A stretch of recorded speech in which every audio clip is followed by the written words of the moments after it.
Hey, good afternoon, New Hampshire and all the surrounding areas.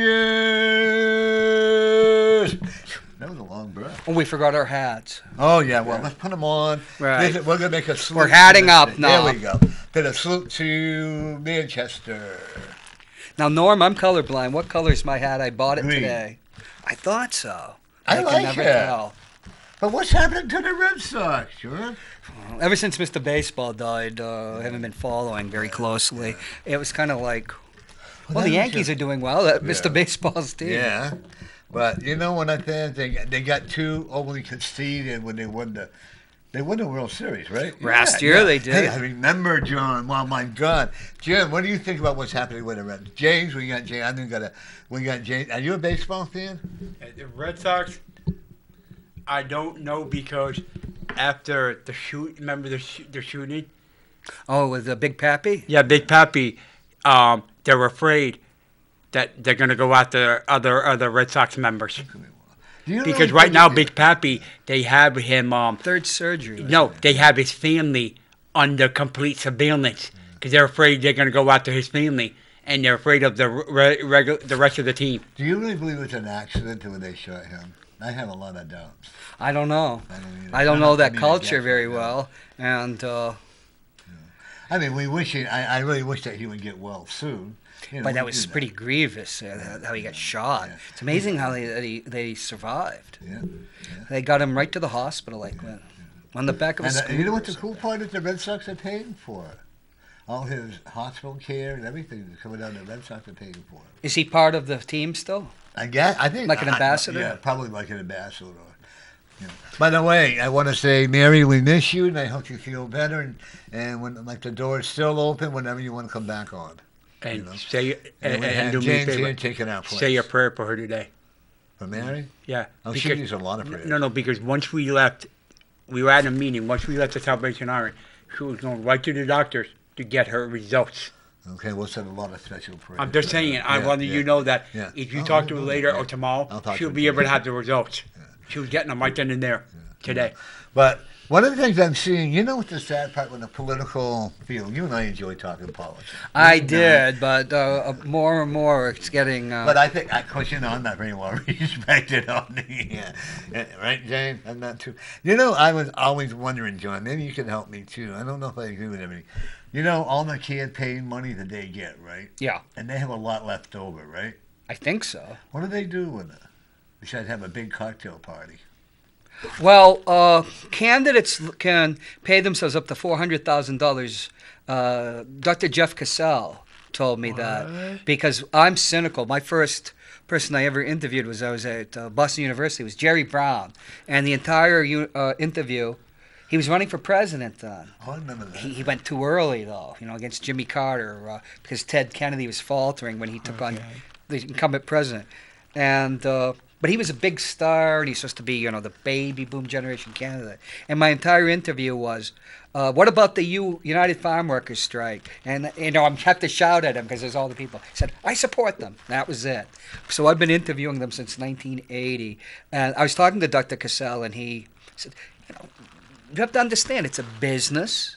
They make money off it. They hustle up money, and somebody like Al Sharpton lived very well, And he still does. Yeah, and, he was investigated. I don't think it went anywhere, but that's just par for the course. You can make money. Yeah, see, that's one of the things I've always said. You see all this stuff about Hillary Clinton right and wrong. You see all this stuff about Obama and all this. Folks, realize nothing is going to happen out of it. Except getting dirty exposure. That's pretty much true, yeah. And Hillary Clinton go to jail? No, I don't see it. Do you? Never. You know what? She'll take off to go back to India and say that she's going to another wedding, And what do you think, John? If she had to, she's got enough money that she could pay to get out of it. Of course you won't. That's what I'm saying. But you and I would have been in jail 5 minutes after we did the problem. Well, that's true because of lawyers. You can just have a better caliber of lawyer. When I had friends at National Whistleblower Center, they were Linda Tripp's lawyer. That was Kong Colapinto was the firm. And they were up against Robert Bennett, $5,000 an hour at the time. And he probably triple bills because double billing is a thing of the past. Now they got email. They can send the email around to everybody. Is that us? Is that your phone? That's beeping there? Go ahead and check it out. I was going to promptly turn it off. You know what do you think about all the? I have a new test results. You're on the money. You're on the money aspect of it. I think there's too much money involved. You know, like the Koch brothers and things, putting money into it. Of course there is. When I feel you go right back to your state of New Hampshire. I think our state reps and our senators don't get enough money. That's why you don't get young people like me running, or you get people. It's usually people who have a lot of money, or like kind of retirees, or people who own a business. You know why you're not getting the younger thing in the Concord? Because nobody is saying they need more money. How can someone live on the $100 and they have to take taxes out to get the $80? Yeah, but if you think about it, it's an honor to be running for the state. I don't know. Think about your average state reps, no. Look at them. They're all retired farmers. Yes, I'm right when I say if you look, a lot of them are retired people, right? A elected dog catcher would probably have more staff. Matt and I were going to, I don't know if you ever watched it, when Matt and I, we had people really convinced, okay? Matt and I were going to run for the government dog catcher. And we had people believed it. We really were. And I said, well, Matt, we're not going to catch up and clean the poop up. I said, some catchers that could be good at royal dog catchers, and it's amazing. And then Matt would It is say, funny about satire. Yeah. You do a satire like Matt and I do it, and people believe what you say. Oh, actually, we had to believe in that Matt was sitting there with no pants on, Well, he is a Yeti, Yeah, And the things that how he would bang his wall against the wall and clean himself off. Thinking, I give them that shtick too. Matt and I, for a while, we were a good team, but then it kind of got old hat, so I was losing ratings. But I know, and I started out as doing a lot of spiritual readings and stuff like that. But I enjoy having a controversy. I enjoy being called North's Community Corner because, like you and I are. This guy here, James. I found it to be a better name because you can now talk about anything you want. Yeah. Spirit, you can still do your spiritual. You can do anything. I do that too, But then, of course, the lady we had on last week that was really awesome. Oh God. He's got the hot spot. What's her name? Tammy Baker. Tammy Baker. She's a not Tammy Baker of Jim Baker. No. Tammy Baker. Oh, I'd love to have her on. Wouldn't that be amazing? But they'd have to peel the makeup off. I was thinking that same thing.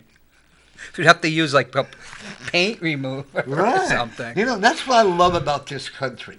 We have the right to say things that we want. Long we're not defaming people. We do, but in some ways we don't. Yeah. And increasingly, that was going to be taken away. Well, increasingly, but it's been that way in a long time. Well, with the whole idea of political correctness, and I'm a person of the left, but I'm more like a George Orwell. When you look how language is used, where everything becomes like if you disagree with someone, you're a racist, you're this, or you're that. You would be amazed at how much hate mail I get on that. Like to talk about illegal immigration or undocumented workers. If you were to point out like that Barack Obama went to Congress in 2014 for $3.5 billion to send the kids back from that crisis. But of course, the Republicans didn't do anything at that point because the Democrats at that time were for strong borders because illegal labor, depresses wages. And how things change. So I felt like saying to people, going on about concentration camps, was Barack Obama a Nazi in 2014? Were the Democrats Nazis? But I'm afraid that I would get the response. Oh, yes, they were. I get a lot of flack when I say that. But the truth is, I just get shunned. Do these people that are slamming Trump or Trump's the Trump fan too, and do they really care about the farmers? Do they really care about our country involved? Well, I don't want to take away from James, but when I'm watching stuff like this, I'm thinking, there's nobody cares about veterans. Nobody at all. And that's the sad part. You got 24 Democratic candidates. Where are they? Why are they Remind talking them. about veterans issues? Veterans were, if we didn't have the veterans, we wouldn't be where we are today. You wouldn't have the country that everybody wants to come to. Yeah, and a disabled veteran, and 24 veterans every day commit suicide.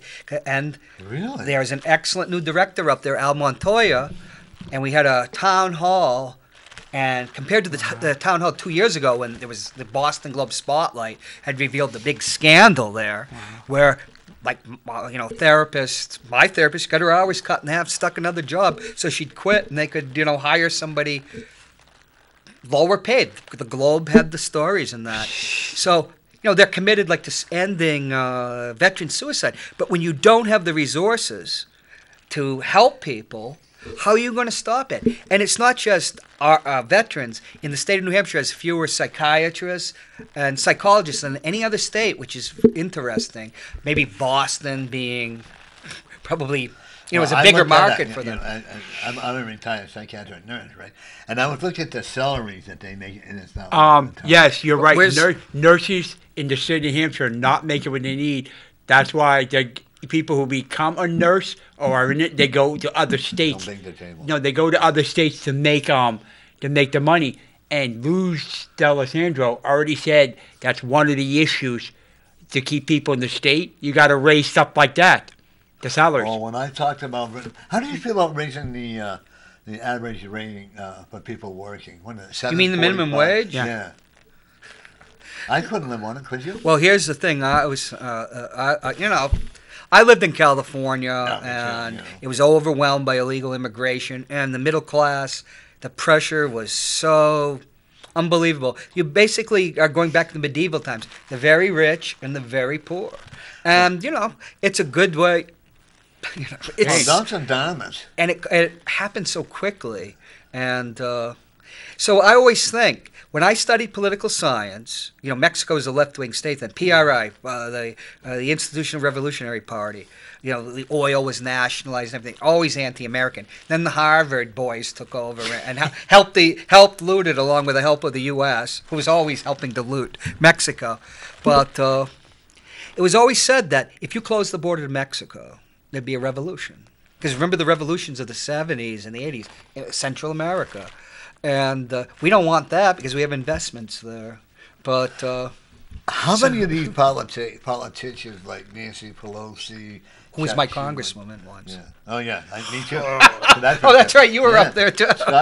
My roommate is from California. Yep. And how many of them people that are in the political, and they're so afraid of having the immigration law, have illegal immigrants working for them?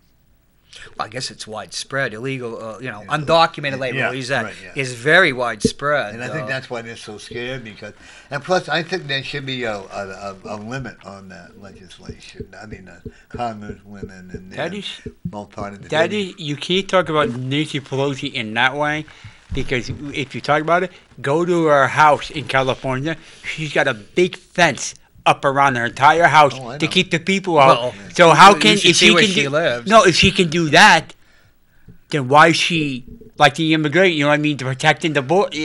Nancy Pelosi's not. She's an old Democrat. Yeah. She belongs. She was under attack by the Squad. She belonged in retirement. People vote her in. What are you going to do, right? Well, yeah. So the old saying is, you cannot blame a politician if you don't like him. Blame the voters. They put them in there. I say that. How many times do I say that? If you follow my, everybody talks a big talk, but nobody does anything. Well, it's a system. It's I'll just locally, like Joyce Craig becomes mayor, she's limited by what she can do. Particularly when you have a board that doesn't want to, at the beginning, doesn't want to do anything. And they're not going to. But one surprised me when she had Cory Booker there. Backing her up, of all people. Well, her, Donald, who worked for her, was working for Cory Booker. I'm not a fan of Cory Booker. No. But, that's traditional that, like when Gatsis came, traditionally Republicans would go and they give him $5,000. And Gatsis returned Trump's $5,000, remember? Yeah. Yeah. Because, but that's just part of the course. But the thing is, when you're playing with presidential politics, I have it right here. I was at City Hall. Okay. I like the jacket. Yeah, this is my secret policeman jacket There you I wore in Germany. That's cool. You know, when you look at the registrations in Manchester, there's 19,442 Democrats, 15,623 Republicans. That's changed. How many independents? It's probably because of that's what I'm going to get to. It's because of 2016. Probably the rolls went up for the Democrats. 23,407 undecided. So you have basically 39,000 Republicans and undecided to 19,000 Democrats. So when you play with candidates, I mean, if let's say you're a Republican, Bill Weld came and gave you $5,000, who would care? Except he's 6'7" or something. It makes everybody seem like you're my height. Yeah. But when certain controversial candidates, because Joe Biden is not a racist, and it's getting to a level of absurdity now. Everybody's using the word racist. Well, Matt would always say when people start, the little boy calling wolf, real race, just gets ignored, and the problems that people have, which are quite true. When you start, I'm just telling you, it's like out of George Orwell. You try to argue. I'm an old lefty. I remember Bernie from when I was 14 years old being cited by him. Because, what was it? Clemenceau, the great French statesman, World War I, said, when you're young, everybody's a socialist. And then you would have no heart if you weren't. But if you're old and you're not a conservative, you have no brain. Although I'm not a conservative. I can remember back in the 60s, I joined the peace marches, I woke up one day on the bus. We were in Selma, Alabama, and all that, and carrying the sign. You were in Selma? Oh, yeah. Oh, jeez. But John Lewis was you should experience what I experienced. I was back in 2006. Remember when Jim Coburn ran against John Lynch when he was the governor then? Yeah. No, I worked on that campaign.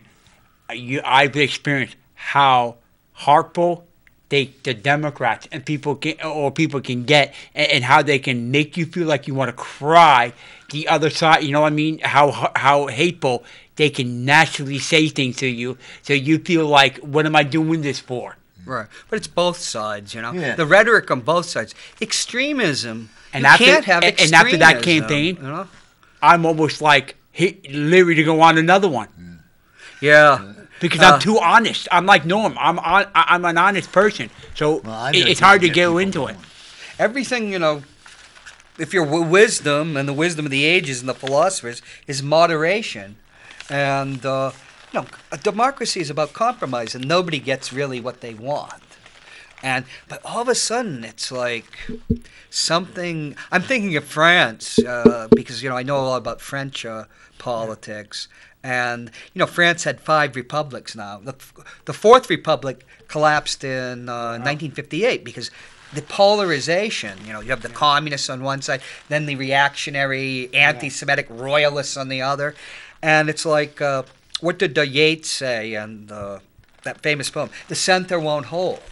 So all the heated rhetoric is, I don't know, it's almost like some of the rhetoric from the Democrats is like, they might as well just write a sign, re-elect Trump in 2020. Yeah, it's already there, Some people say, yeah. I wrote on Facebook today, and did you read my message today? It's about how Mother Nature and the storms that we're having down south of Louisiana and all that. I am a firm believer, this is what Spirit wrote. I wrote this like at 2 o'clock in the morning, that when all the evilness that's going on and all the destruction in this country, and it's hitting Louisiana. Every year, Louisiana and California get hit with either forest fires. Oh, yeah. You remember El Nino and then the El Nino. Yeah. And if you, your mother, I know, would agree with me, that because on the dark side of all these countries and the what is it called? Dark is a negative. We're not, right. And the spirit that is flowing through there. Spiritus Mundi, the spirit of the world. The zeitgeist. And it can go vastly awry. But see, I read people they post these things. Oh, fascism's coming to America. Then they post something. And I said to somebody who I was in the military who says, well, the thing that you're forgetting about how Hitler arose is because Stalin, the murderous dictator of the Soviet Union, ordered the KPD, which is the German Communist Party, not to go into a united front with the Social Democrats, because they would rather, when the Nazis and the Communists weren't fighting each other, the Communists and the Social Democrats were fighting each other. And Stalin wanted to get rid of the Social Democrats. He wanted Hitler. Many people speculate he wanted Hitler to take over, and then there was going to be a revolution. The Communists were going to take over in 1935. Yep. Well, they did take over half of Germany, but that was in 1945 after a war that killed 25 million Soviets. And they forget stuff like that. It's not because so it's all media. If you look at Facebook and everything, it's all everybody's in. It's all everyone's involved in that. And nowadays, Norm, if you notice, people overrate every single situation.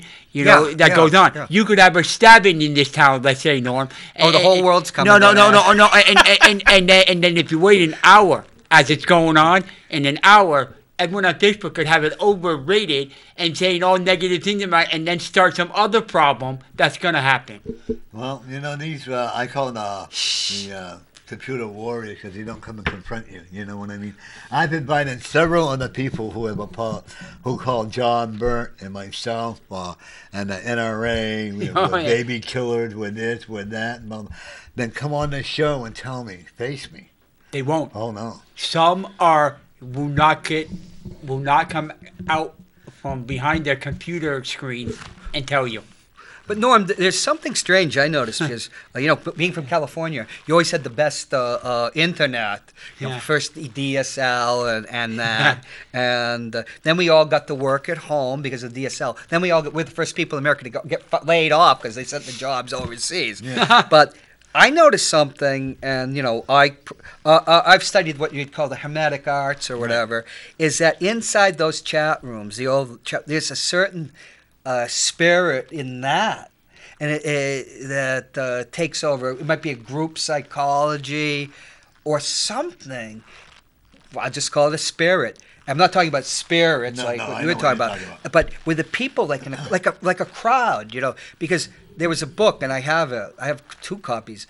Extraordinary Popular Delusions in the Madness of Crowds, and like the Tulip Mania, which we have Bitcoin and stuff like that, which is like, geez, so what's that all about? And but crowds have their own, because when you're in the military, you study that too. A crowd has its own intelligence. It does, like the mob mentality, and people, they just give up their individuality in a way, and they become part of the mob, and you can take on different personas. So, do you know who the leader of a rioting mob is under the King's rules? Well, the Queen's rules now, the British Army. No. The people in front. So you shoot the people in front. Right. From way back in ancient history, they've always had that gang mentality. They always have. Look at when Jesus Christ was here, it was a gang of people that killed him. Yeah. Right? Oh, yeah. And ancient Greece, there was agents, And everything, this whole universe has been subject to violence throughout centuries after centuries, and the king raping the young children, or the emperors, This has all been going on. Do I prove it? No. I'm a big wrestling fan. Okay, I know it's another not thing real. You had in common with Matt. There you go. And it's not real. We know that. Right. But it's still fun. 50-50. But they still have you got 3 or 4 on one, and that's a gang mentality as far as I'm concerned. And then they tell you, don't be a bully. But what they're doing is like in the wrestling, aren't they actually bullying the one person, or whatever? Like Vince McMahon is the biggest bullier. And it's always strange when someone's going to leave the show, they end up dying. Yeah, that's it. Like memoir. Maybe they gave him the evil eye. Oh yeah. They all commit suicide or whatever. But who am I to say? I don't want them coming after me. But everything you look around, a lot of people call the police officers a gang mentality. They can be when there's an old saying, they always call police bulls, and bulls stampede. Yeah. But when you're in a high pressure situation, just like when you're a soldier, the old you have the fight flight mentality. When you get when it all starts, the adrenaline kicks in. Yeah. You are a different person. Right. And you're handling this extreme threat. Yeah. And that's just, we have that primitive brain. Well, that's like more than Gordon McDonald, what's his name? They wanted him Supreme Court Justice or whatever. Well, I had a show about the Supreme Court the other couple of weeks ago. That was all political. Yeah, Sununu could have found a better pick because he had not been on the court. And actually, I agree for with the that Supreme Court Justice. Right. Because I can remember he came out in the paper. And the union leader, and that no matter what the police do, the general attorney's office will not prosecute them because they work closely together. Well, that is true. Yeah, and that's not right. But but see, with Sununu, he could have put McDonald on the court, and there was a 67-year-old justice he could have put as the Chief Justice, and you have to retire at the age of 70. That's part, I guess. So then he could have got the experience, and then if Sununu was still governor, he could have appointed him that. Yeah. But, it's all jockeying. Yeah, it's all political now. Yeah. Nobody cares about the laws.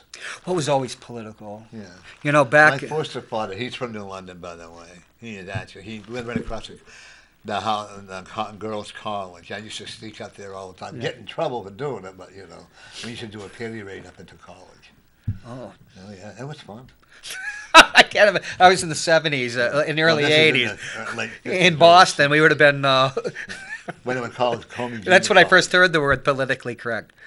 Yeah. We used to sneak up into there, there was a panty raid at the University of Arizona the day that Kent State, where the kids got killed. Yeah. See, there again, it's not funny, but it's just ironic.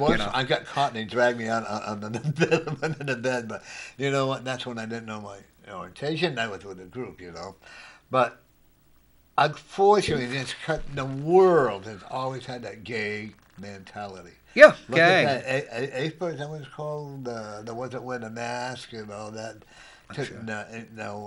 AFTI, AIT, or whatever. They beat up all the Republicans and they beat up the ladies. The Antifa, the anti-fascists. Yeah. And they wear the Guy Fawkes mask, which is always so strange because Guy Fawkes tried to blow up Parliament. And democracy, as we know it, came out of the English-speaking world. That's the mother of all parliaments. And so they're fetishizing somebody who's a Roman Catholic who tried to blow up Parliament. It was after Protestant took over England. There was always, we'll get the Jacobeans back and this and that. Violence. But what do you think, Norm? That people are always in gangs in a way. They really are. There's a gang mentality. Even when when we were boys. Remember what it was like to be a boy before drugs? Yeah. Nobody drugged us except McCurrico. Back in there you go. Have you seen now the latest thing? It's something about wasp insect spray that people. You mean against people like me, Anglo-Saxons or real wasps? No, real wasps. Okay. Real wasps. That was in Facebook and when these guys instead of using meth. They're using the wasp spray to get high with. How come we didn't know about that back in 1973? Oh, I know a lot about it back then. No, actually, I did the LSD and I did all that stuff. Everybody was... When I was a kid... Remember, as the Vietnam War was that quagmire after Nixon, and that war would never end, and the military was disintegrating over there, there was a big... heroin epidemic here, and I still have in the house. I found it because it's one of those eccentric New England houses where like a closet. You go in the closet, and then because the house goes like that all the way in the corner, and there's like Playboys from 1972 or 3. What's money? Yes. No, there was like 7 million. I checked 7 million of them published, and boys like me put it away all the way there, so Ma couldn't find it. Right. And I was reading it, and I can bring it in sometime like next month or something, where the root of the heroin and the drug epidemic in 1972. And this was articles by two senators. One of them was Mike Gravel, who I think is still around, the Alaska Democrat, and somebody from Ohio. Geritol commercials, pushing drugs like Geritol, which, used to be Lawrence Welk and that. And you're reading this where it's startling because people were taking that seriously because they mentioned Excedrin because there was only 5 minutes of commercials back then, remember? Yeah, and yeah. Everybody hated it. You'd love to have 5 minutes of commercials every half hour now. But because of all these Excedrin, my Excedrin headache, and Anacin and all this stuff. That's why people are heroin because you're so used to taking Geritol in this. And you're thinking, this is the same stuff they're talking about now. And you wonder if the thing is that's just an excuse and there's something wrong with society, a malaise. I think that's what we're seeing. Oh, society's always been a sick bunch of people. They say, I can remember going to my friend's medicine cabinet, my friend's mother. She had Geritol. Everybody had Geritol. Oh, you had to have Geritol. Geritol and a bottle of Mercurochrome if you had kids. And I love that. Well, I met this guy. He had all these different drugs. Everybody had uppers and downers in those days. Yeah. And also, a lot of your drug addicts, a lot of them start at their parents' medicine cabinet. But you have to have the deposition for. My era was the cough syrup. I think that era is every year. That was mine. A supervisor. It certainly works. Yeah. I have a teacher, a Robitussin. I mean, works for a cough. Yeah. I meant people they use it to take it. That was my thing. Yeah. What's that? This one woman I know, she was my supervisor. Loved her. She had codeine syrup, cough syrup. Yeah. And we could always tell when she forgot to take it because she'd be all over the place. Oh, she wasn't just taking it for a cough. No. There was all this medicine, Manila, that drug is addicting. When I went to the state hospital as a student, they said, I sat there one day, John. There was these 3 people sitting there. They keep ordering Coke, and I said, "What the hell?" Vanilla Coke. Yeah. So then they be putting, and I'm watching. They're getting like, I don't know what the heck is going on. Come find out. That's the days when you could get it made for you, right? Because that didn't. I used to watch the movies like from the early '60s, but there was no drug store place where you could go get something. No, we go into the canteen at the state hospital there, right? Then you're ordering Coke, and I'm looking at them, and I'm going, what is wrong with this picture? So for the hell, I ordered it too. You want vanilla Coke? I said, well, all right, I can see why. And today is so watered down, the vanilla is so watered down, it's not real. But Coke had cocaine in it back in the 80s, and it made Ty Cobb the great hitter of fortune because he was from Atlanta, the Atlanta Peach. But the thing is, when you read about Shakespeare's time and other times, because water would kill you. And when is water finally actually purified? It can't be till the 20th century. If you weren't drinking beer, every town had breweries, you would get sick. So people were essentially, had the happy hour on all the time. Yeah. My real dad, bless his heart, used to make his own home brew.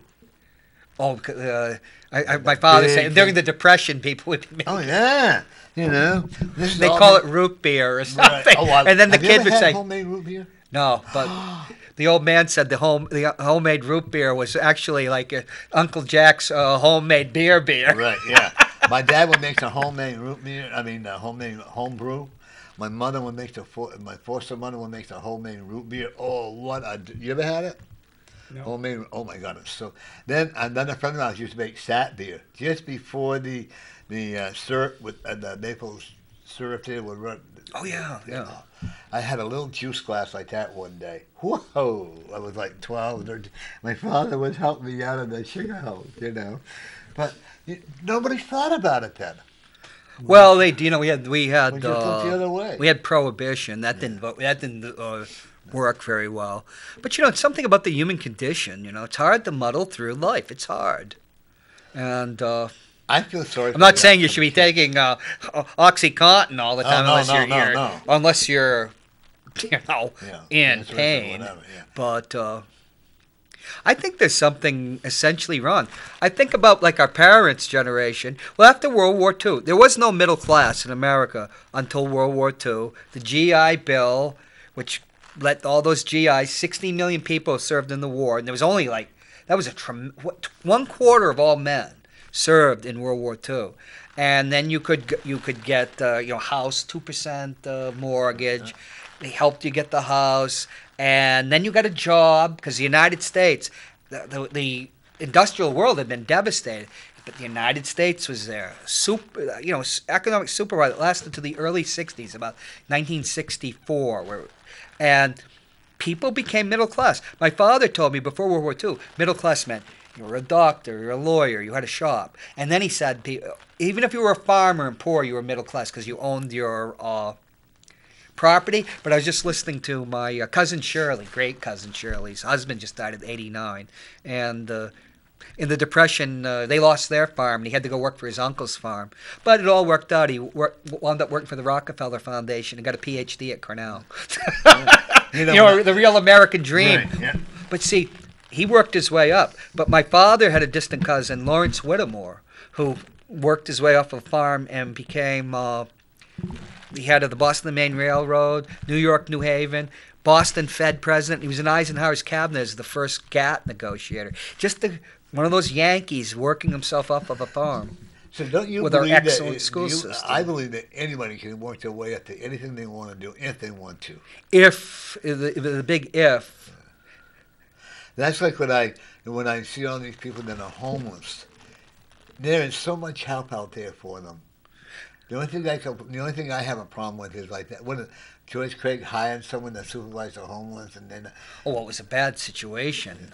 You gotta go out and meet the homeless people. You gotta go out and talk with them. Instead of putting it all into the New Horizon, which a lot of the homeless people refuse to go into. I've talked to many of them. One of my very good friends who died in my house about 4 years ago, I think, and he was saying and he was sick with a kidney disease. They made him sleep on a mat. Said he had no blanket. He had to work his way up. So he come here, and people won't go to the shelter. There's various reasons for that. You're supposed to be sober for one, and a lot of people. I see it with the veterans too. We were talking about. There's no guide to how to get services, really. If people can help you and you can interact with them, but not everybody has the good information or has the friends. Or they say, let me find out for you. Let me find. I can remember when I was almost homeless, okay? I've been there. And I ate at the shelter that I was going to go there. And I went in, and I was supposed to be there at, we'll say, 1 o'clock. I'm sitting there, 1:15, while she's in back at. So 1:30 comes. She says, well, I could only spend 15 minutes with you. I said, but I was here at 1. Where were you? And she says, you're not really that important to me. I said, you know what? You're not important to me. She let her thought come out. Yeah. And her truth is, did you just say that to him? Yeah. And I said, well, the truth is no. And I said, you enjoy. And the pay isn't that bad. You didn't give her the whammy, did you? Eagle eye. Oh, I sure did. I didn't want to say the evil eye. Oh, I sure did. I looked at that and I said, you're going to regret this and walk out. But go ahead. Then I went to the woke rehab. Yeah. As far as I'm concerned. I was getting sober. I went there and I talked to this guy. I said, I thought about maybe becoming a cook. He said, okay. He said they're the Easter seals. And I looked at her. I said, I'm not retarded. I have a degree. All I want to do is go to. Well, Easter Seals has the contracts. Right. Easter Seals did very well for my mother who had Alzheimer's with their senior services. They were going to put me in. Remember when Clam King used to be on 2nd Street? Oh, they were going to have me there as a dishwasher. Oh, you mean, Clam King. Well, best the clam. Easter Seals. Weren't they the best? Oh, and they're gone. Yeah. So then I went in, and I went in there, and I come out. It's always a manual job, Yeah, and she looks at me, and she says, you look pretty good. I said, okay, thank you. I said, I raised my pants. I'm not wearing any socks. She goes, oh. I said, oh, by the way, I'm not wearing any underwear either. You should have seen the expression on her face. I said, why don't we do this? I'll find my own path. You have a good day. You collect your $80,000 a year and enjoy yourself. Write me down as non-compliant. Well, I had the up at the VA. They have these fairs, and there are all sorts of helps available to you. And one of them was Easter seals. And you think you're talking to somebody from Easter seals, but it's not. It's somebody they might have just hired to be there. PR. And I just keep calling and calling. They never call back. Then I go over there. This organization that did so well for my mother says, well, the people are out in the field. I said, it's been 2 months. And once again, we go like we had once been the VA. We're up there. We have the town meeting. Things have vastly improved. But the one thing that isn't is mental health services for veterans. Because, you really, even me, you go through stuff that leaves you with the horrors. Mm-hmm. And we're not talking about combat. I'm not in combat. But things happen. And I have the survivor's guilt, too. But I don't want to go into that. And I don't want to go into it. Californian accent, by the way. I don't want to go into that. But, where are the resources? Because even in society at large, we don't have the resources. And they just don't, the money might be there for F-35s because they spread the project over everybody's congressional district, including Bernie Sanders he supports the F-35 because that's a major employer. And I'm just pointing that not to criticize Bernie, but I'm welcoming you. That's his. He's pro NRA. You know why? Because Vermont's NRA, pro NRA, and you just wonder, where does all this money? Where's the resources for people? I talk to people. I know a person that's having a horrible time meeting her bills. Trying to survive and has to go without drugs. She doesn't have the money. Well, that's like Mary, who was my co-host here. She, a lot of times, can't afford her medication because it's too expensive for her. We're working on that. I'm sorry? We're working on that. For Mary. Yeah. To get her on different insurance. It's her insurance that's the problem. Yeah. Well, the insurance is the problem. She's not here, so I don't want to talk about you don't want to talk about No, I'm just saying. No, I'm not talking to her personally. I'm saying a lot of people, it could be your insurance. That's the problem. I found that in my own life. I had to change insurances because that could sometimes that's the problem. Yeah, but what do you do when I have one of my good friends in Monterey? She's a woman. She's 20 years younger than me, and there's only one in the county and Monterey County, California. There's only one exchange for insurance, just like in New Hampshire. So it's $700 a month. She's in relatively good health, and deductibles like you won't believe, and they'll never give her the price of anything because basically she's supporting a lot of people that are, and I myself, I'm on Medicaid because I'm broke, and the VA won't give me. I'm glad that you are. But I didn't want to, and it took 2 years for my. You have to swallow your pride sometimes. Let's not you do. You know what I'm saying? Here you are, a gentleman who's been in the armed forces, who's always worked, Until I couldn't get a job. Right, you know what I mean? And you're a law-abiding citizen, but if you were in prison, you get anything you wanted. Let me give you an example on that. You too. There was this gentleman that used to be my landlord. I'm not mentioning names, but he came and then he got busted for selling cocaine, one of the biggest cocaine dealers in Manchester, okay? And he also came to me for counseling and all that. And he got out, he's supposed to have 10 years, he got out in 3. He got out until he was on parole for 3 years. He went to Good morning, good afternoon, Northern Community Corner. Good afternoon. How's everybody doing? I'm doing good. How are you doing, Mary? Not too bad. I just got back from the test that I had last week, a week ago, and everything. Yeah. So my blood pressure's still up. Oh. Yeah. And they don't like that because it should be coming down with that extra, pill I'm taking. So he says, let me check. He says, what my other doctor I had, and see what they can put together, because he says the blood pressure has to come down. Right. We would just talk a little bit about you. We were. That's why my ears were ringing. Yeah. We tried to be discreet. It was good things. Yeah, we were talking about how there were days when there were times when you can't afford your medication. How true. You know, but yet what I don't like is that these druggies can go and get free needles. You know, but yet Mary, she's diabetic and she needs needles, and they cost a lot of money. You know. Yeah. So what's the doctor say? Takes up most of the money is your needles and your insulin that you have to have. Insulin shouldn't cost hardly anything. It's a generic drug, but it's like those EpiPens, which I have.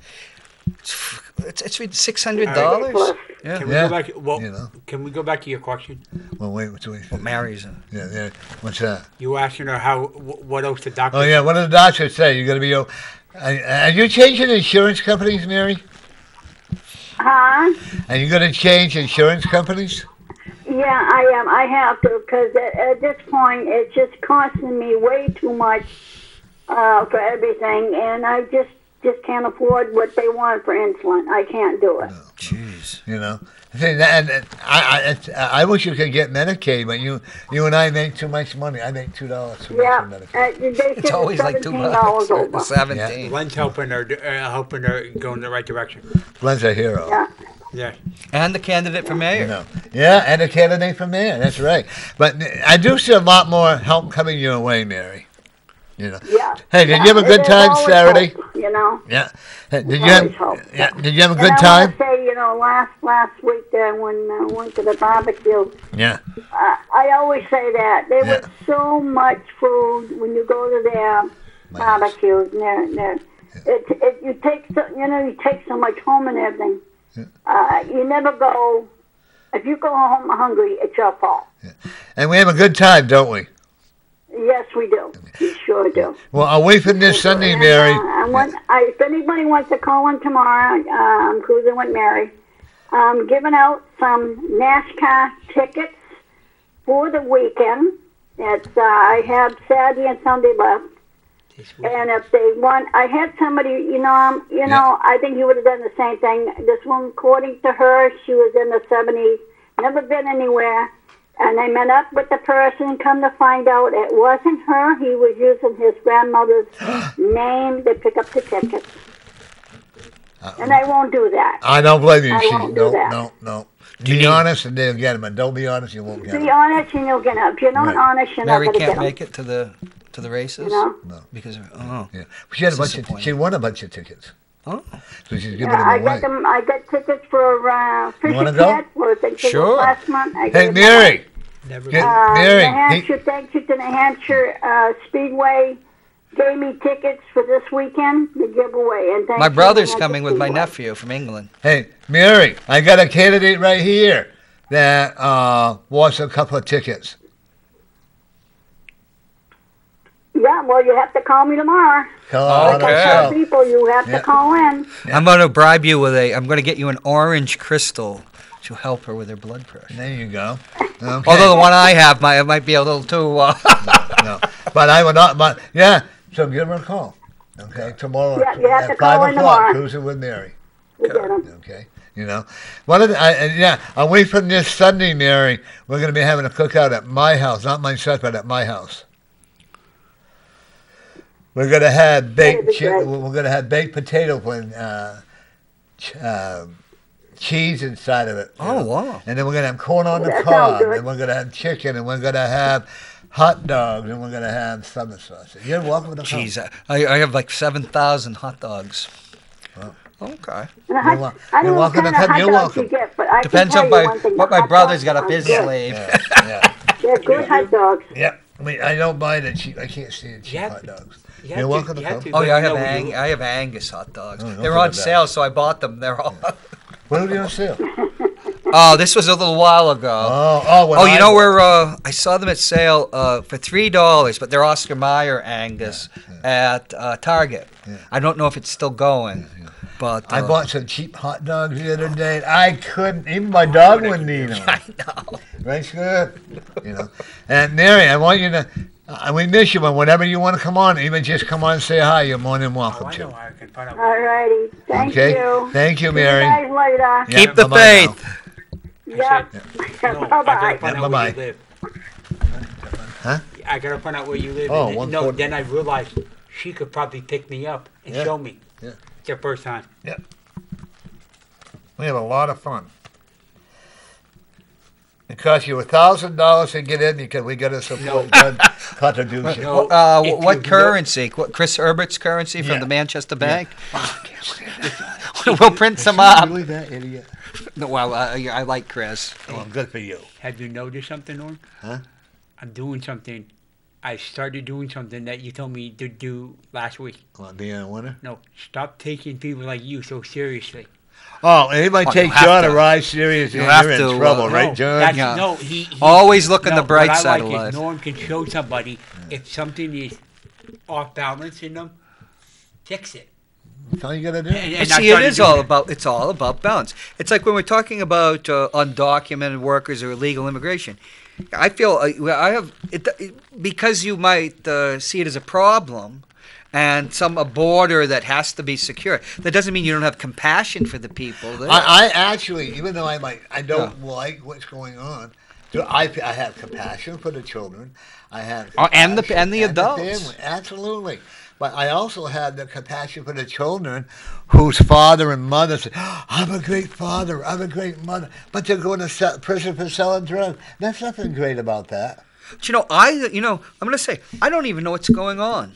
You have no idea what's going on because, one of my specialties as a legal editor is First Amendment. There's certain things. I'm not a big fan of Trump, but I don't like most politicians. But and I'm just bringing that up. I'm not going to go at it. Isn't that what's fun? You know what I love about you? You may not be a big fan of Trump. I am. I'm not a fan of a lot of people. Yeah. This is our political views. Once we leave the air, or once we have different political views, we can still be friends. Right. That's what I mean. Yeah. If I can argue with you, let's say I liked Joe Biden and you like Trump. Let's say, okay, we argue back and forth. That's one thing, like you said. But later on, if we can still be friends, and we're still friends, that's the way it is. But see, that is the way the Senate was always called. The Premier Gentlemen's Club, because it used to be almost entirely, except for Margaret Chase Smith. I loved her. The liberal Republican from Maine, first woman to be nominated. Yeah. For the Senate, right? 64. No, for president. That's 64. right. But she was a U.S. senator. But people like when Ted Kennedy was having problems with alcoholism and his marriage collapsed, he went to. He had the help of his good friend Orrin Hatch. Because I'll never forget, I was with a woman at the time. We were thinking of having kids and everything. And she was saying, I have a confession, because she knew what a liberal Democrat I am. She says, my great-grandfather was Orrin Hatch. And I was thinking, oh, my God, my kids will be, in the head, they will be related to Orrin Hatch. But then I said to her, well, that's okay, because Ted Kennedy and him are best of friends. And people like John McCain and John Kerry. You can, and Bill Cash and the former Ward 10 chairman of the board, who was pictures there. We used to argue, but there was, you see him with Ray Wazorek or Dave Wibby or somebody, but we were friends. We'd argue when we were there, arguing a position, based on your principle, but afterwards there wasn't hate or anything. You just said it now. And now it's like it's grotesque, When I moved to Manchester 31 years ago, and Ray Wazorek was the mayor. Right. Who everybody loves great, Wes. Whenever you see him, he's just Is he still alive? Oh yeah, I saw him recently. Yeah, he's doing pretty well. Yeah, he's in his early 90s. No, he's isn't he gonna be 91 in December? He's in his 90s. Yeah, because last year he turned 90. Even though I didn't agree with some of his politics, like when they took away the custodial at the right, schools, the custodians, because his son-in-law was the owner of Third Pro until he got them. Oh, I didn't know that one. Oh yeah. Do you want to hit? Yeah. Hello, welcome to Norton's Corner, Community Corner. Hello. Hello. What a crew you have there today. Well, thank you. Are you impressed? John Hopwood, Hoppy Hopwood. Yeah. Big James. John Claude Hopwood. Tom, there you go. That's the name I signed up today for Hopwood. the school board commission. Is that Clint? I'm not sure who it is. Yeah. So what? Hopwood of Ward 10. I've been insulted by everybody and sued. So let's have it. So how are you doing today? This is Bill Barry calling. How are you? You changed your voice. You changed your voice. You so and so. Hey. What do you have? You know what? It's the cough syrup. You're right. Cough syrup. Bill Barry's the only one in the city board, Yeah. and I told him many a time. Am I right, Bill? That does fight for the people in our ward. Well, Bill's a special type helping of it. person. Yeah, he really doesn't. How are you doing? Hey, they took that trailer away. Yeah, that's good. That's good because Where am I going to live now? I suggested that they take it away. There's no need for it. No, The trailer down in the park. We want to, Yes. we've got more work to be done to Sweeney Park, as you know, and Norma's a big advocate to get Sweeney Park done, and it's starting to look good, Norm. And sure is. By the way, you got my vote, but Oh, I appreciate it. Oh, you've got the deck Hey, of you know what? cards. I'll tell you, and it's, I work hard, and I work hard because people call up, and I've gotten, like, for example, the other day someone criticized me. Well, you take care of trivial things like plowing and potholes. That's all. You know what? They're trivial to someone that says that, but they're not trivial to the person that's calling that's upset or concerned about the way things look or the way things are happening, and not only in Ward 10 but throughout the city. And believe me, Right. I don't just get calls from residents of Ward 10. I get them from people throughout the city, and I'm fine with that. I don't have a problem helping people out. I've done it for many years prior to becoming an alderman. I did a lot of volunteer work, so I'm used to it. I'm used to reaching out and helping people out. And I'll tell you, Norm, we've got probably the best. Not probably. We have the best city departments out of anywhere in the state of New Hampshire. And I can attest to any time that I've ever needed anything, I call them and it gets done. And it gets done in a very, very quick and timely fashion. Yep. And I'm proud of it. And the bulk of it is the public works. I think we had the best public works. The least amount of money in the city, Yep. Well, look what they did for our park, and we're not done yet. You know that, and I know it.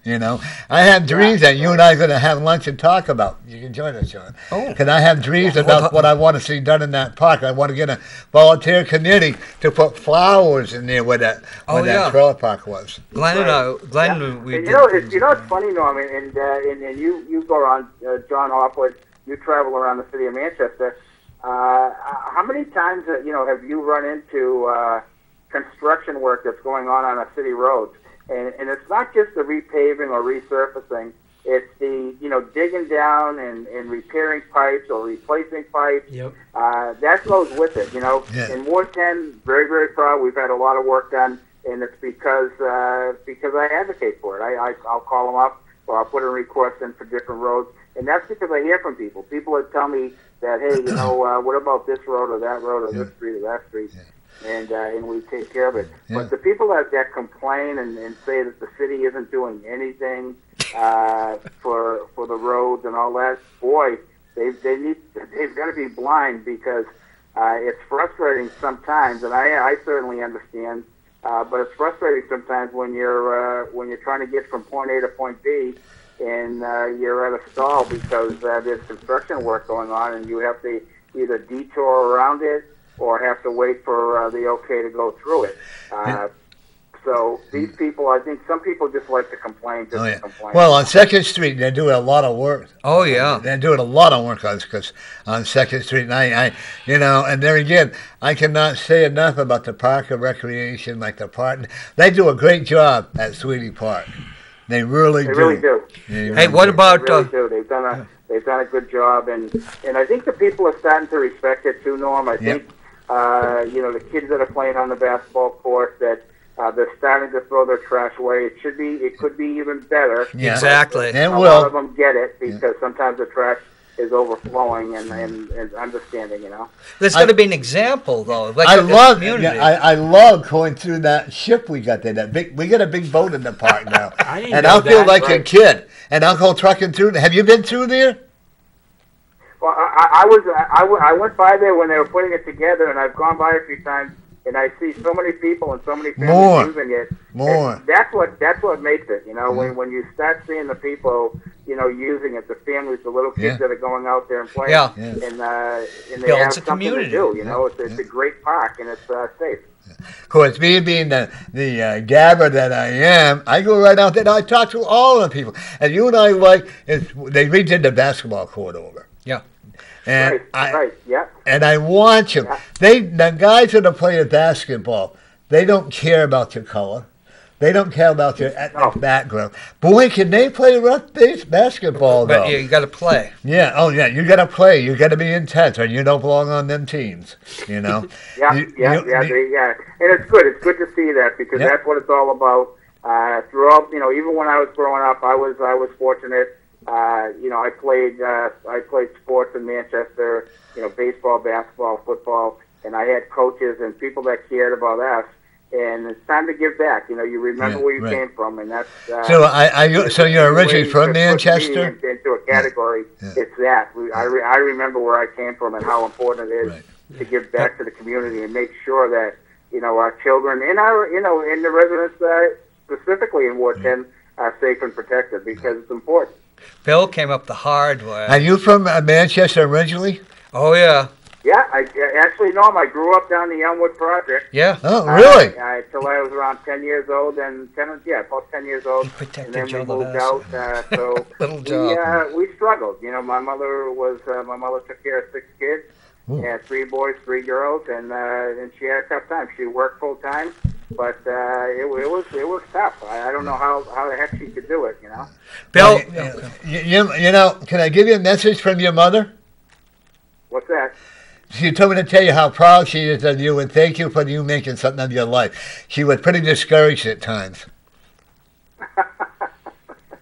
Yeah, no, I believe me, she was probably discouraged about all of us because, when you're kids, and you go out and you do foolish things and. Look at the neighborhood you were. They weren't bad things. I was in a good neighborhood. That cause people harm. Right. They were just. Just kids being kids. By the way, I want to say congratulations, Sheriff. You learn as you grow up, and it's important. It's important to just to remember what your mother, in my case, my mother, what she did for me and my family, and I also remember the teachers and the coaches, everyone that was part of my life. The Salvation Army, Big Brothers Big Sisters programs, the Boys and Girls Club. I was a member of the Boys Club when I was growing up. All of these organizations had such an impact on me, and I made sure that every single league that I ever played baseball, basketball, or football in, every single one of them I've given back.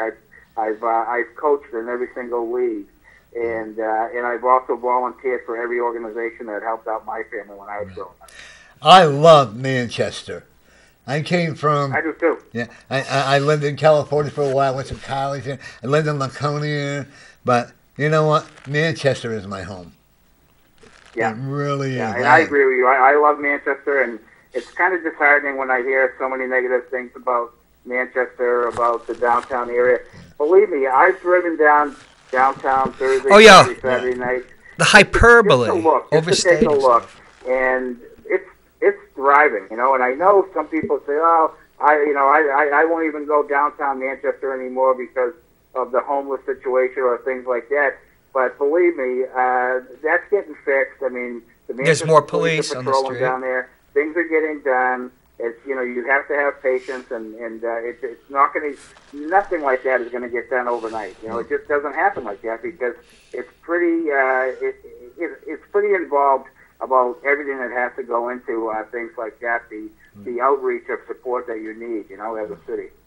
Well, one thing I'm going to start doing now that I've lost my weight and I get more energy, and I'm going to take the bus, and I'm going to go down, and I'm going to take a walk through the park and let everybody know. And I'm not trying to pat myself on the back. If you want to join me, you're welcome to it. I want to go and let the homeless people know. Yeah, and let people know, you know what, we do care about them. Well, Bill, why don't you tell us about you went down to Cambridge with Glenn, you were with Glenn Ouellette and Pat Long and I think Barbara Shaw. Yeah. That you actually went. You were. Yeah. Oh, you were. And that wasn't covered, but out of that, John, we spent the whole day at the Salvation Army, We actually served some of the homeless people that came in. We served them their lunch. James was there, and it was what came out of that. One of the things that really struck me was the relationship that the businesses in downtown Cambridge had with the homeless. What they would do is they had a deal where they didn't have a problem if they slept overnight after the business was closed. If they slept there overnight, but in the early mornings before the business opened, they had to pack up and go elsewhere for the day. And that was something that they all agreed to do, and it ended up being a great relationship. So things like, small things like that work. I mean, is it going to work in Manchester? The problem that I see, and I use the analogy of, and I'm not saying this in a bad way, but for example, you live in a home, you got a living room and a kitchen, and you clean up the living room, but all you do is you're sweeping everything into the kitchen, so you're not really cleaning it up. You're just moving it along, okay? You're moving it into a different area. That's what we want to avoid with with people that are homeless. And one of the homeless, to me, in my opinion, there's several categories. There are some suffering from mental illness, some of them suffering from substance abuse, some of them just down on their luck and unfortunately lost their job, and just things happen in their lives, and unfortunately they don't have the income that they once had. Those are some of the homeless situations that we face, or that people face. So there's different ways of working with each and every one of them. And there, you know what? And I hate to say this, and there are some homeless people who just don't want to work. And that's the truth. They don't like to be told what to do. They wouldn't go into the shelter if it was Taj Mahal. They abuse authority and just have zero respect for other people, and they just can't cope with the real world. And that's unfortunate. The people suffering from mental illness, we need to help them. I mean, we absolutely need to help them. Bill, people suffering from drug abuse, there are so many treatment centers and so many places, outreach places that they can speak to if they want it. They're going to have to want to get help. That's what I get upset about, Bill, is with all our taxpayer dollars and all the money that we give, if you can't help someone if they don't want to help. But You're right. Yeah, you're right. And there's also a lot of homeless people that prefer to be homeless. I feel bad for anyone that's down on their luck. Charlie Sherman said it one time when he was the head of the New Horizons. He saw the long line outside, and he said, that line, he goes, any one of those people in line could be us. Mm-hmm. And he's so right. Yeah. You just never know what life's going to bring to you. Hey, Bill, talking about I remember I went to a thing with you a couple of years ago about the drug court before we had one. And I just think about a drug court. There's a lot of success there. But remember, we were listening to how it was tailored. Not everybody got the advantage of the program. They use cognitive behavioral therapy. These are people that usually had jobs, and then they screwed up, so they'll put you in jail for the weekend and everything. But it was tailored to a person that, with the right type of support and the right type of tough love from a judge, that they could succeed. Well, speaking about that, Bill, you're going to be happy to hear this with the drug court. My roommate and I, we met a gentleman who was on the bus. He's been now almost 2 years drug-free because of the drug court. Yeah, it was amazing some of the things they can do. Yeah, and that's awesome. I mean, and that's what you want. You want those success stories because just to show people that the doubters that it does work. It doesn't work for everyone, no. Nobody's the same. But it does work for quite a few people, and for the few people it works for, it's great for them and it's great for society because now they can be a big part of our society, and now it's time for them to give back. Right. So I have and help someone else. They were helped, now help someone else. That's what I go off of. Growing up in Manchester, is people helped me and my family, and growing up. And you don't forget it. Believe me, even though you're so young, or you just realize later on in life all these organizations that were there to help out, in this case, my mother. Yeah. Because there's no what way that happened she to could Bill have taken care of all of the fire herself the way she did. And she did a great job. I know. You know, I am so grateful because I can remember when I lost everything and was getting rebuilding my life. I was so grateful for the people. I didn't live there, but I ate there. The meals were great. Yeah. You know, and I ate there, and I got a whole new beginning. There was a lady that came over, Bill. She gave me a pair of moccasins. I'll never forget. I still have them. And she said to me, and I started crying because, like you just said, here's a lady that could have ignored me. You're right. And she gave me these moccasins like they were nothing, you know. And to me, it was the beginning of my life. Anybody that's homeless, if they really want to improve their life, I'm a firm believer they can. Yeah, they can. There's a lot of organizations out there that will help, but they have to take that step, you know. And the gimmicks these people use to make money with over up in 2nd Street, Queen City Ave. You got the people that stand there with their signs, I'm homeless and I'm hungry. In New York, we had squeegee people. Yeah, and then they have Can you imagine, Norm, if they put as much effort into finding a job, because there are quite a few jobs in the city of Manchester. There sure are. Put the effort into finding a job and working. What about the guy in the chair that was there? But some of those people actually say that they make more money. Oh yeah, and they fight over the spots. From other people than they would if they got a job. They have a lady that has one of those chairs that you can sit in or push along on 2nd Street. They take turns. I saw her, yeah. They take turns. One lady come with a baby. Now that should be against the law. When it's hot out there, you're putting a child in that atmosphere. That's not right. And a dog too. The child is a pawn. Yeah, and then people, and then if you and I try to give them $1, we can get, and I like that, we can give it arrested or give them a fine for giving them money on the highway. I don't think anybody does. Not anymore, you know. Hey, I've got to get going, but very nice talking to you guys. Great show. And, by the way, congratulations, Sheriff. Norm, and James. I thought he was going to be mayor. Congratulations, Sheriff. You hear that, Bill? 2020. Bye-bye. Bye. Of all I have to say, he changed his voice. Those cops, they're candy.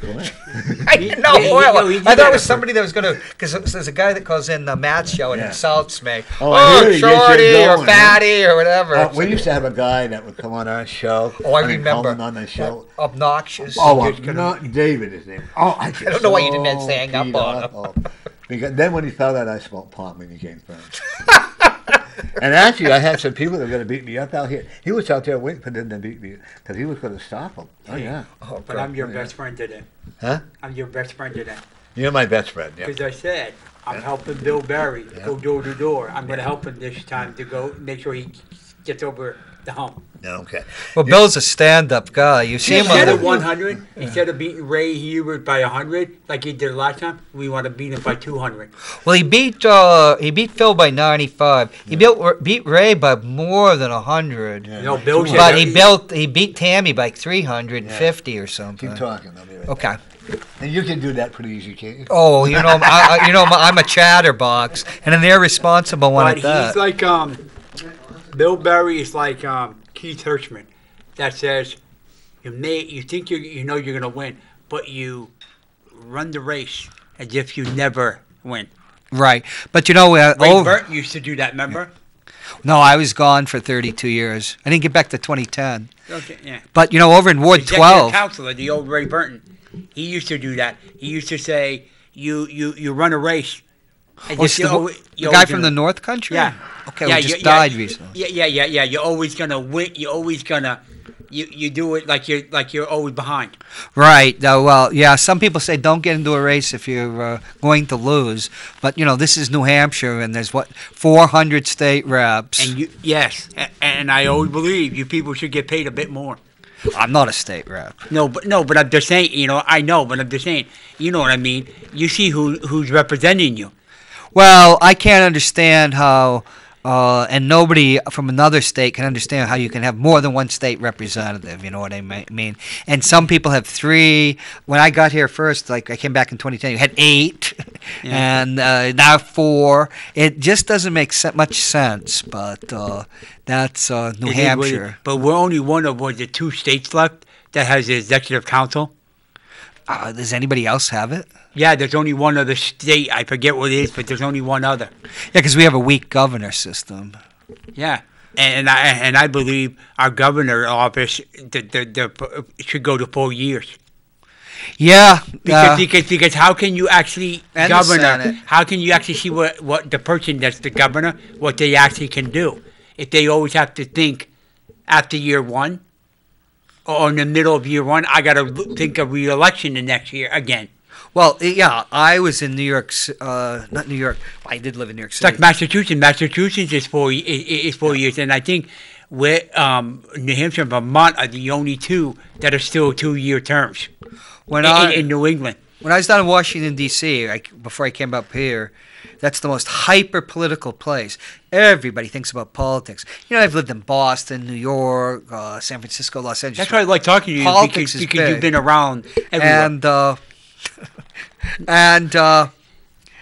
But you come to New Hampshire, and it's almost the same as Washington, D.C., where it's perpetual. And we were discussing the impeachment of Chief Justice Brock, which happened in the year 2000, with a lawyer, Steinfeld. I can't remember his first name for the life of me. He had been a partner with Robert Mueller, and he had been the counsel of the House, and he had done the investigation of the impeachment.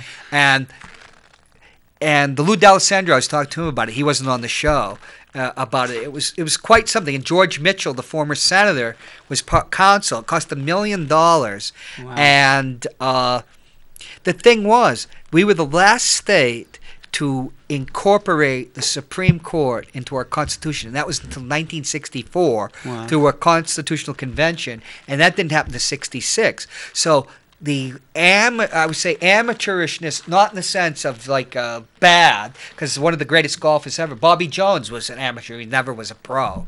And that's part of the thing here. Like we're the citizen legislatures, so it's 2 years this, constant turnover up at the Clown College. But the problem is, we're in the bottom 5 when it comes to transparency. We're there with Bill Clinton's Arkansas, places like Mississippi, where we rate F. And any matrix about openness or anti-corruption, nobody knows what goes on. Nobody knows what goes on in this city too. It's just so the amateurishness, and we're in the 21st century. I mean, look at everybody's got a casino now. My sister and I would have to get on both sides of her down at Foxwoods, and if she wasn't so, this isn't true, but get on both sides and pick her up to get her away from a slot machine. And that Indian tribe didn't even exist. Some lawyers made that up. Oh, that was brilliant. I wished I had gone to law school and come up and done that here in New Hampshire.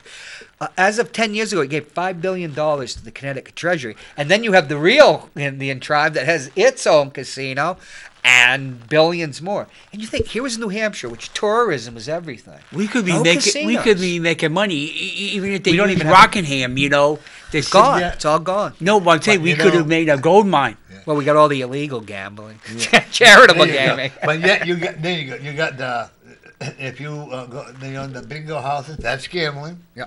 And you got the gambling where you can go and play blackjack, but 1/3 of it goes to the charity, the rest goes to the. Who knows what the charity is? You and I. we know what the charity is. But it's just like, here was a great opportunity that was just missed.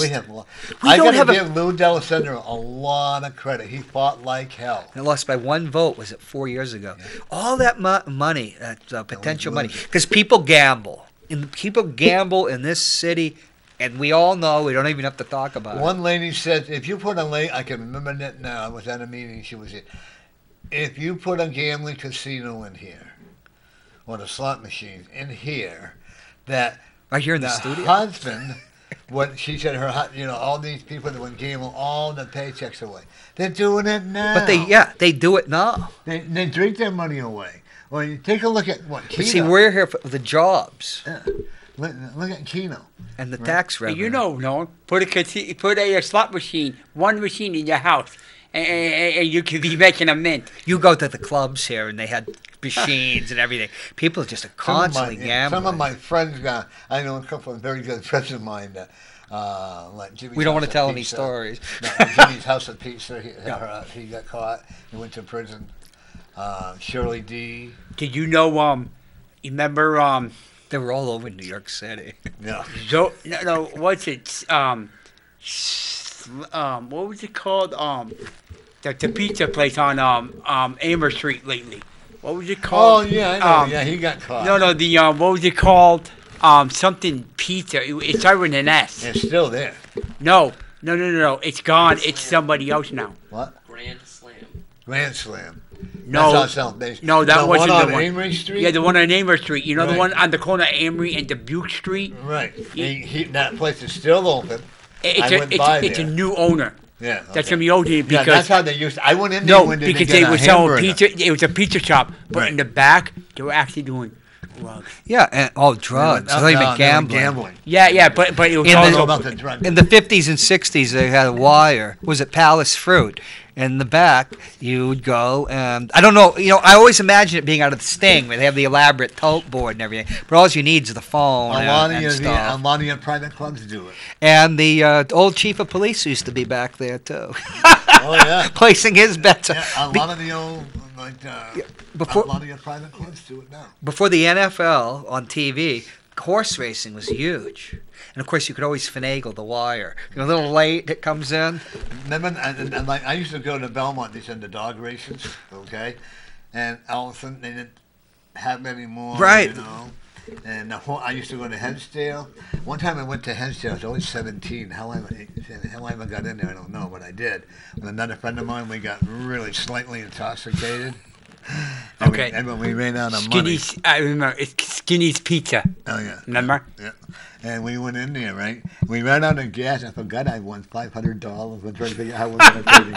But I said, oh, yeah, you can get money. So we pay for the gas. But people are going to gamble. 3 things they're going to do.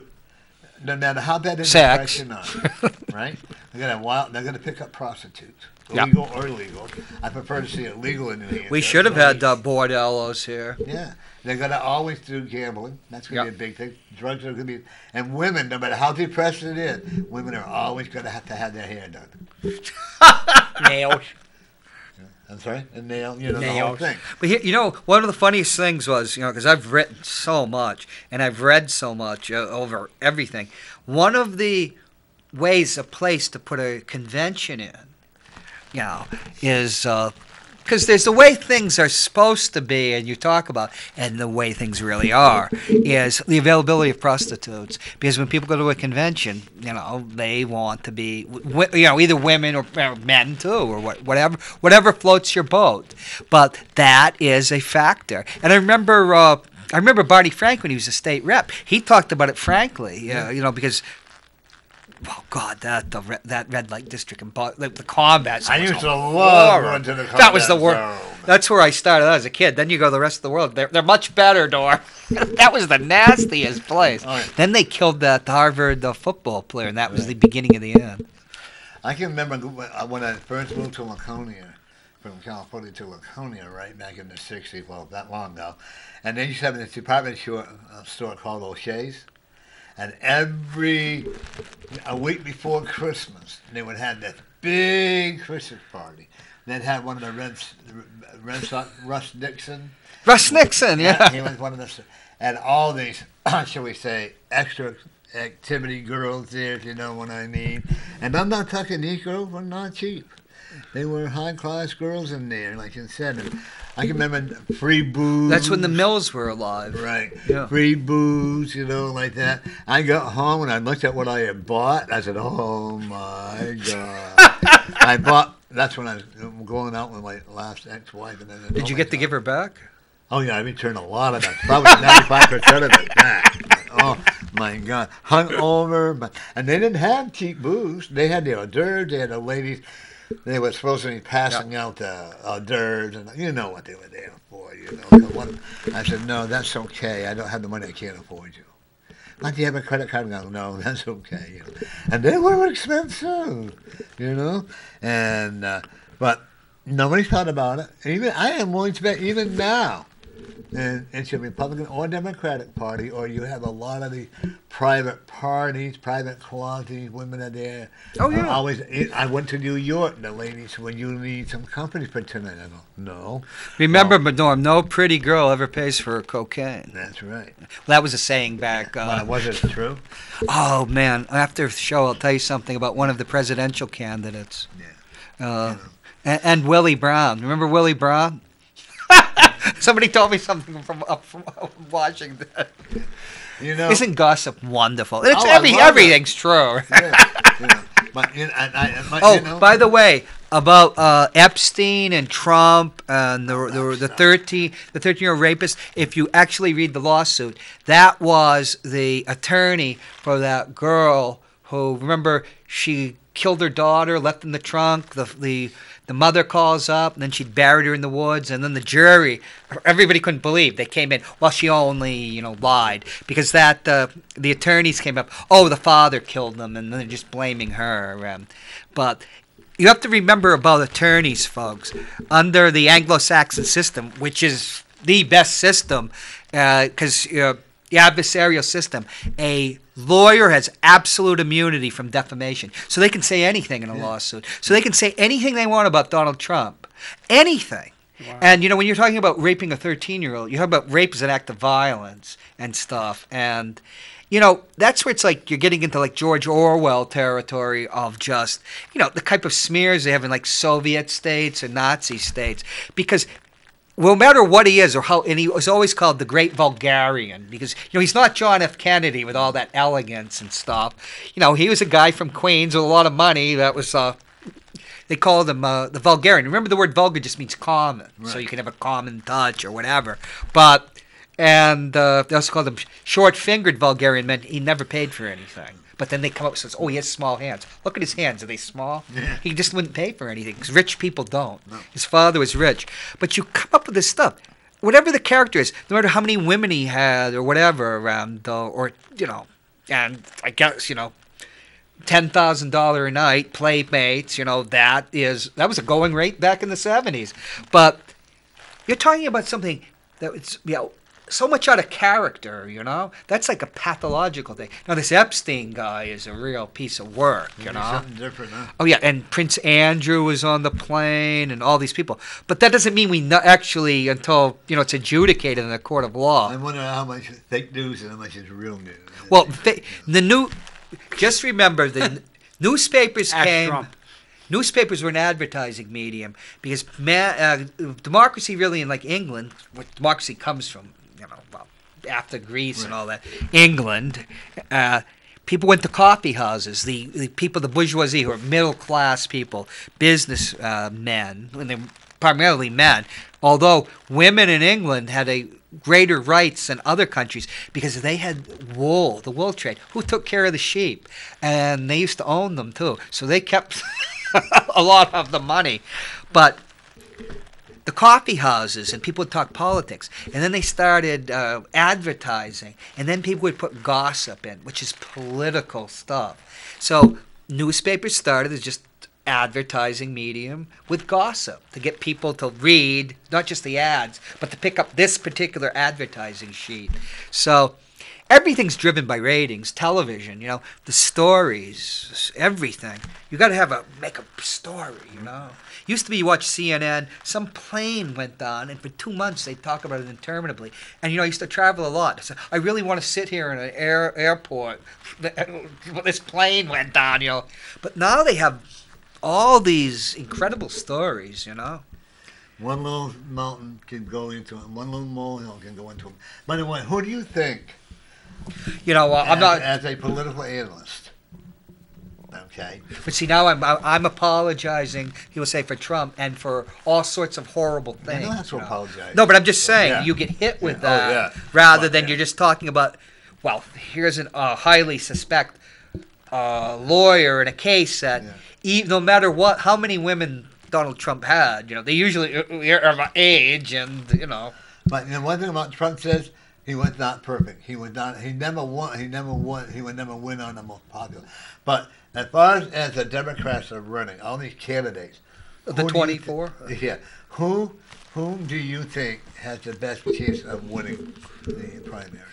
Well, the best prognosticator is Nate Silver of 538.com. Tim Smith, my state rep for Ward 10, told me about him. And he is uncanny because he's one of those geniuses that could handicap sports.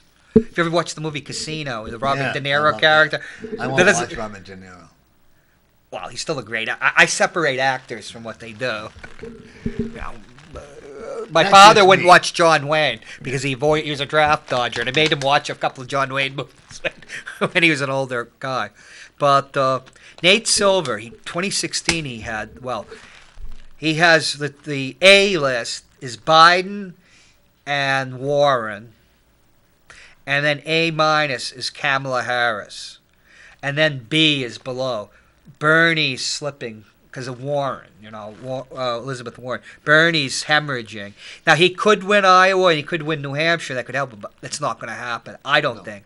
But Biden has very solid support. Like in South Carolina, despite Kamala Harris and Cory Booker, playing the race card from the other angle, he still is very popular amongst African Americans because, he's not a racist. Obama, he helped Obama get elected and then supported him as a loyal vice president. But Silver says he has very solid support. It's only in the 20s, but that's all it takes. And Warren has very hard support.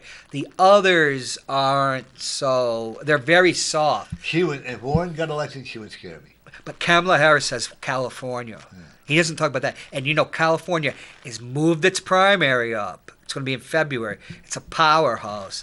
And she's not the person she's playing on TV because all of a sudden she declares, I'm for universal health care. Well, that's brand new. And the way people with their 10-second attention span, she's always been for that. Whereas the only one that really, Bernie Sanders has been the same forever. Right. He doesn't even call himself a social democrat. He's a socialist, always been that way, unapologetic. One of the only people that cares about veterans, by the way, because he's old lefty. He cares about everybody. He's genuine in what he is, no matter what you think about him. But these others, they just put the stuff on like fashion and clothes. And that media goes for it because it's interested in selling advertising. And you know why they don't like Joe Biden? Because Joe Biden doesn't appeal to younger people. And advertising, television advertising, even though we have a much broader media than TV now, but the advertising rates are still based on the old TV paradigms. 1849. After the age of 49, nobody gives a damn about you. That's why they canceled like all the shows about elderly people or senior citizens, unless it's like a cult show or something.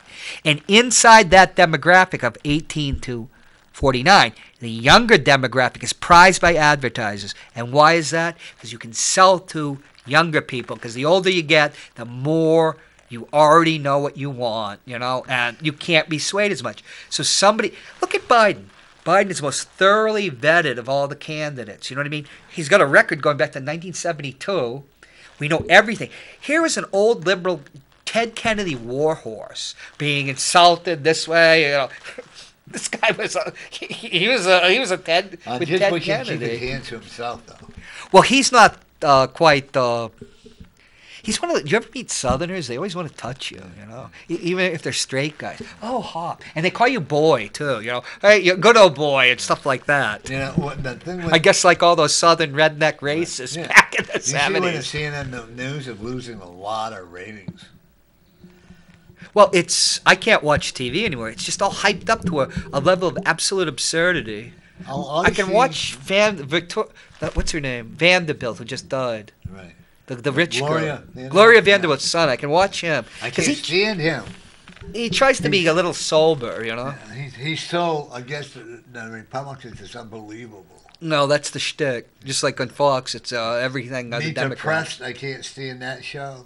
Well, I don't watch television.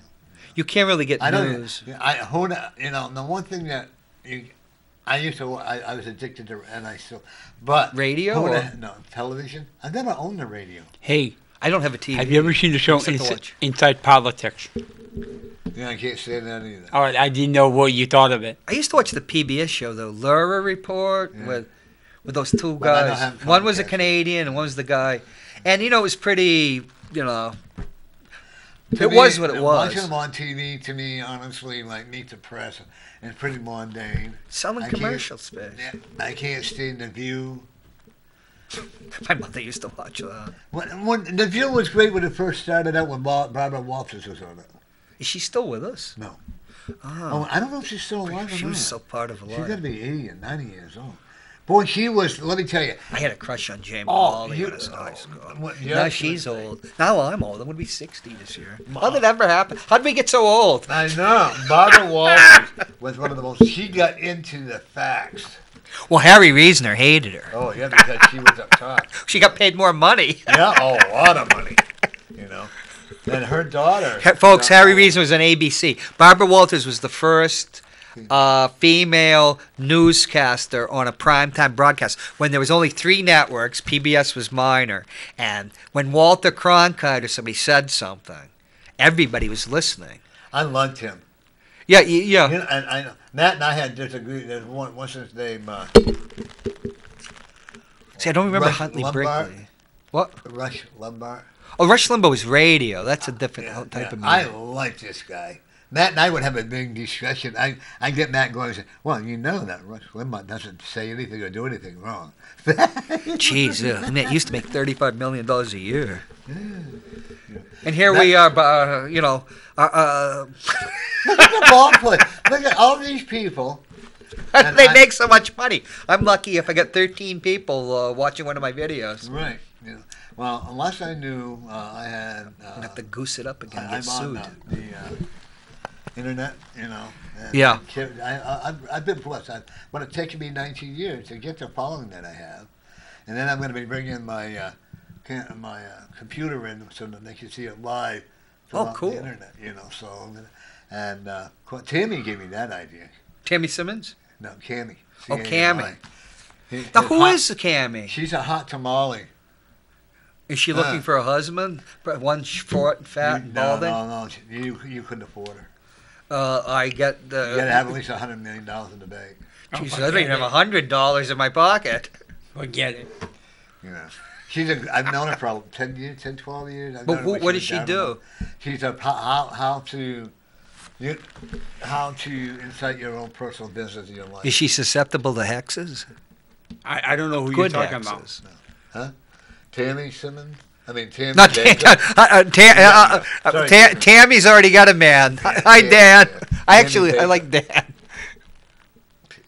Cammy Baker? Oh, okay, her. Okay, yes. He has a crush on her. Well, I want to see her. Maybe I'll have a crush on her, too. Well, if you go to my home... Who wouldn't? Google my name in. Who wouldn't? She married? No. Well, that's younger not than always you? a good thing. Wait. She's younger than you. I don't even know how old she She's is. 51. Yeah, 51. Oh, that's a good age. Yeah, she's got a hot-looking body. I'd do a thing for me. I mean, one of those you can't. But she Since motivates I'm running people. for office, I shouldn't be talking, about compromising things. No. But I was She's dirty running- talking to a younger woman, and She's there's running the selfies. She is if you go to Cammy Baker, there you go. CammyBaker.com. She wrote a book, Mingo the Millions. Mingo the what? Mingo's Well, the Mingo the Millions. Merciless. It's who's about ours? networking.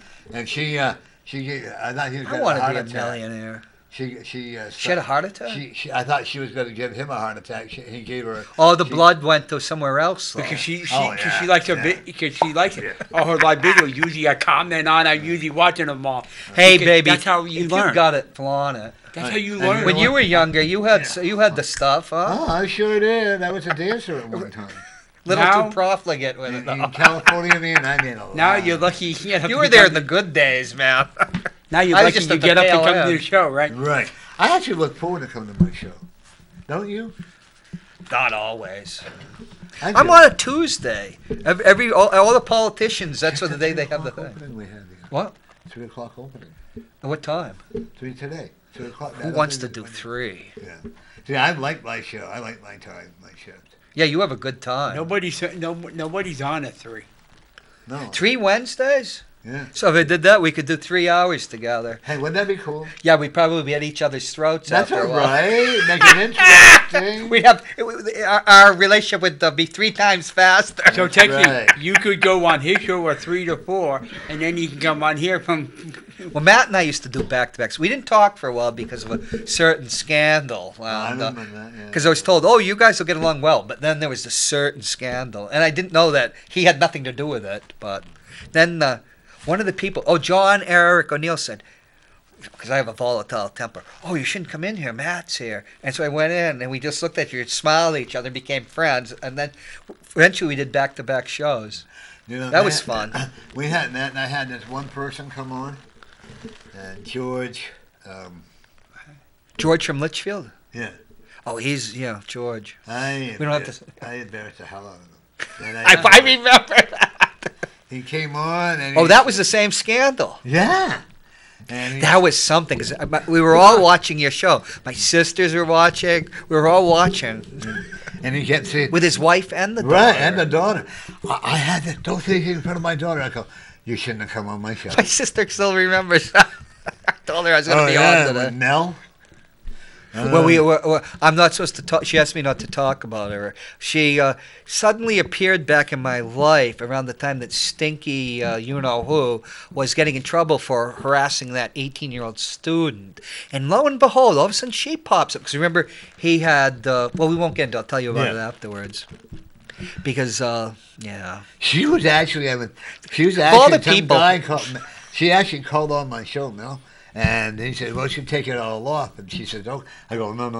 You don't do that on my show. She goes, no, I don't need a pole dance. I don't need a shoulder. And you don't need to get to hearing. Well, you know, I think that the old flower shop proprietor, that he was mad because everybody else got some except him. Yeah. Well, look at That's just speculation, folks. That's Hearsay. Yeah, I don't want a lawsuit today. You know, but look at this is about all I own. So good luck. No, you would have had a when Gerard there. Who? Is that what we're talking about? Has he signed up for the board of the school committee again? I don't know. I always thought he was going to run. For the commission. I always thought he was going to run for ultimate large. I did too. Because him and Joe do not like each other. Oh, that's true. But Will Infantine's running now. I wonder how long they'll stay friends. I don't know. Oh, And then my school board rep, Will has been on my show a few times. Oh, yeah. Will's a very personable guy. I like Will. Very intelligent, but you have to go in certain forums, and that's what used to kill me when and it changes you. Because you talk to Will, and he's smart. You really enjoy talking to him, and but I've talked with Joe when Joe's not all hyped up. Joe, I enjoy it and stuff. See, I've seen another part of Joe, but maybe the other Joe that we all know is the real one. Yeah, I see where he sold his restaurant. Yeah. I hear a young gentleman took over. Yeah, maybe Joe might be giving him advice or something.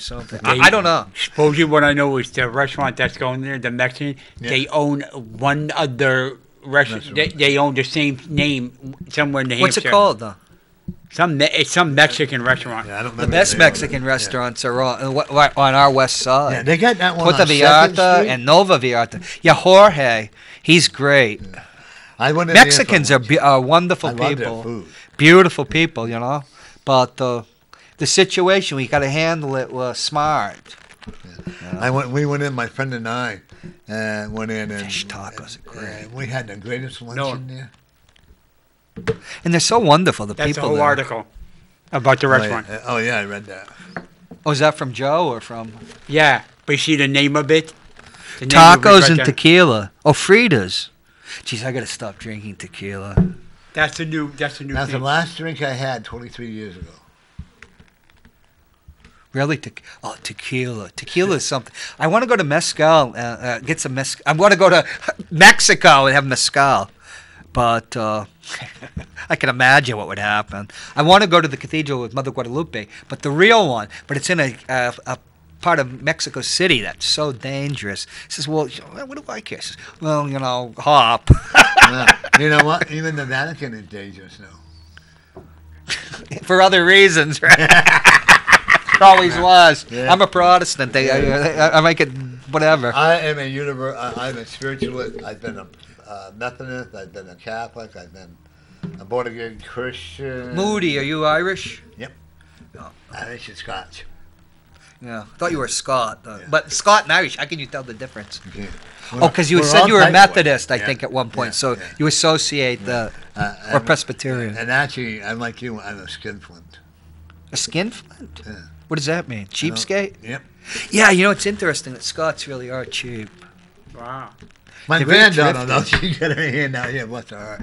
There's that cyber stuff on bullying and stuff is so predominant.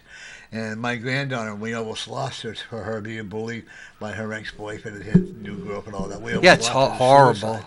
Yeah. Wow. So, but then she changed her whole life around.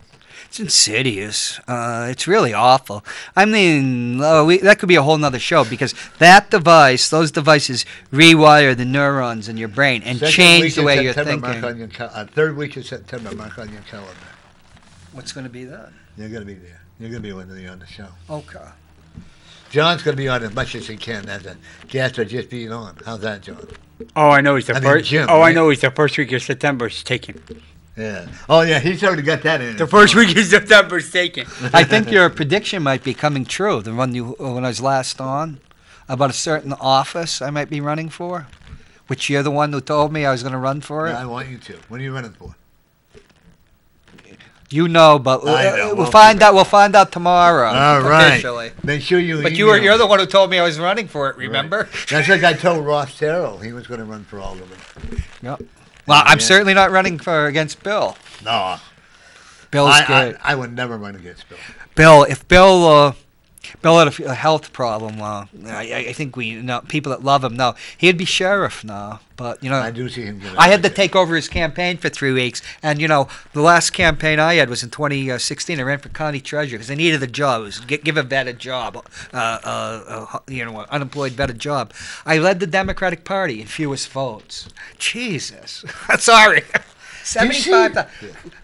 Somebody, one of the pretty boys, and I'm just saying, Garth Corvo, tall, good-looking, nice family. Geez, he got 100,000 votes. Here I am, bald, dumpy, 75,000. And honest.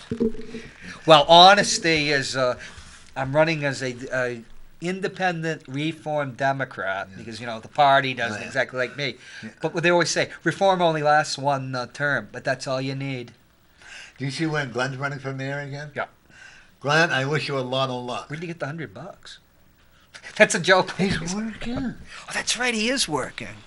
Well, actually, he's a campaign manager. See, I told Matt Norman, the city clerk, I said, I'm going to be done to register for office. I've been panhandling. So far, I can only afford the school commission because that's nothing. But, I got my chair ready. Well, I think you and I are in the wrong field. We should be on the street corner panhandling. I wear my miniskirt and my high heels. I was with a former politician who shall not be named. And I'll be the baby. Okay. I was with a former politician, beloved politician who shall not be named, and an improbable one at that, only in New Hampshire, right? And we stopped at one of these in the median. There's a relatively good-looking woman there. Says, "Why isn't she hooking?" Instead of panhandling. I know, me too. I'm a liberal, I'm a bigot. Mary and I would come, and Mary, she can tell you this. We came out of the studio. There was this white-headed man, right? Remember that, Scott? Yeah. Literally come after Mary and I. I thought he was going to attack us because he wasn't going to give them any money. Yeah, they can be very aggressive, but that's kind of stopped now because Chief Capano took it seriously.